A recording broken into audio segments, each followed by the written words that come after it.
আমার কৃষক খেতে পায় না, আমার রিকশাওয়ালা পেঁয়াজ কিনতে পারে না, আমার শ্রমিক সন্তানের বেতন দিতে পারে না। আওয়ামী লীগের চোরবাটপাররা কিভাবে কানাডায় বেগমপাড়ায় বাড়ি করে, এদেরকে ছাড়া যাবে না। সুতরাং এদেরকে ছাড় দেওয়া যাবে না।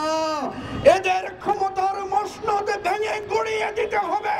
আমাদের আহ্বান সেই সমস্ত জনগণের কাছে যারা দ্রব্যমূল্য ঊর্ধ্বগতিতে আজকে যাদের জীবন বিপন্ন, আমাদের আহ্বান ওই সমস্ত মজলুম মানুষদের কাছে যারা এই তীব্র শীতের মধ্যে যাদের একটু মাথা গোজার ঠাঁই নাই। কিন্তু ভাই, বেগমপাড়ায় থেকে তো বাড়ি বানাইছেন আপনারা, কিন্তু ভাই নির্বাচনের সময় আমরা দেখলাম কিছুদিন আগে পত্রিকায় নিউজ এসেছে, পৃথিবীর যারা সর্বশ্রেষ্ঠ ধনী তাদের কার সম্পদ কত গুণ বেড়েছে তার একটা হিসাব দিয়েছে। সেখানে দেখলাম বিশ্বের বড় বড় ধনীদের কারো 8 থেকে 10 গুণের সম্পদ বেশি বাড়ে নাই। দেখছেন না আপনারা?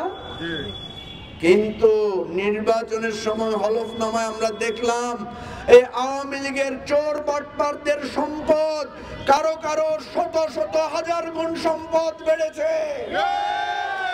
আমার কৃষক খেতে পায় না, আমার রিকশাওয়ালা পেঁয়াজ কিনতে পারে না, আমার শ্রমিক সন্তানের বেতন দিতে পারে না।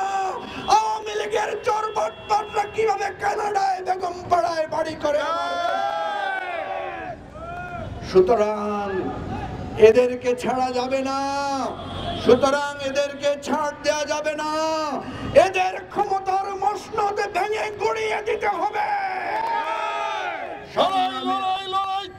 লড়াই করে বাঁচতে চাই, এই লড়াই বাঁচার লড়াই, এই লড়াইয়ে জিততে হবে, এই লড়াইয়ে জিততে হবে, এই লড়াই বাঁচার লড়াই। অ্যাকশন অ্যাকশন, ডাইরেক্ট অ্যাকশন, বাকশালীদের বিরুদ্ধে ডাইরেক্ট অ্যাকশন।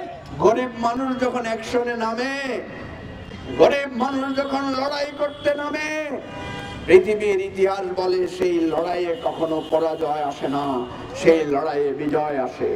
ভাই ও বন্ধুগণ, তাই আমাদের অনুরোধ, লড়াইয়ের প্রস্তুতি নেন।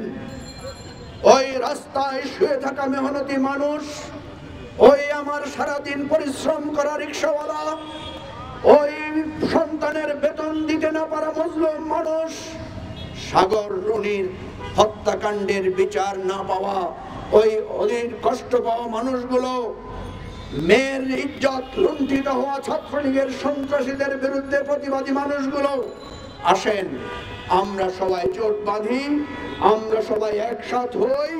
জনগণের বিক্ষোভ এবং মিছিল থেকে এই অবৈধ প্রতারক সরকারকে আমরা নামিয়ে ছাড়বো ইনশাআল্লাহ।